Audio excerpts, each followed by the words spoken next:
Okay, guys. Hey, I've been doing a lot of thinking. I saw this on a video, but I'm adding a little bit to it. Okay, you go to Lowe's, get a backyard shed of this type, or where the door's on this side, doesn't matter. Take that. Yeah, excuse me, I don't have everything up to snuff here, but take one of those sheds. Everybody knows what kind I'm talking about. You put in a long Langstroth hive. Thanks to Punky Rooster here. Everybody go check her out. She's a nice lady. But you put one of these long Langstroth hives inside with a PVC port between the wall and the shed.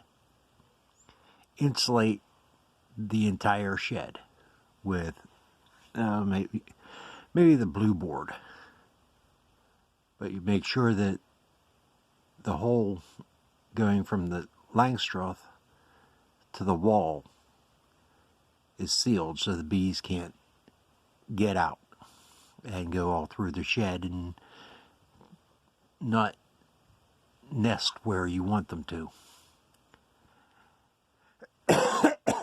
Excuse me. You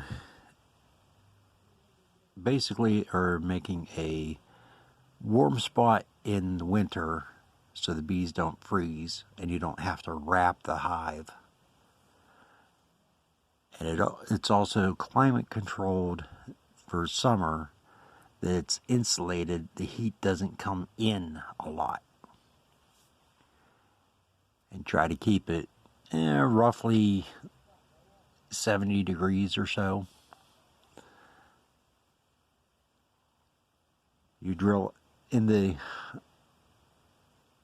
shed from Lowe's, you drill a ventilation hole, cut out for windows if there are none. And that way, as you're in checking on your bees, they go towards the window to the light. You have light to see.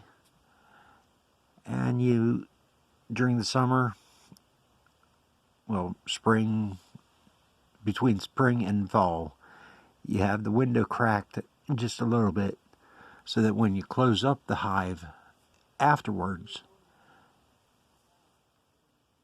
the bees can escape when they get into your work area before you close it back up. Now, if anybody does actually build a system like this, please, I ask you, let me know the cost, let me know the outcome, and if you build it and next winter the bees survive better for you, please let the beekeeping community know. And remember, check out Punky Rooster. She's a very nice lady. Alright? Y'all have a good night. Enjoy.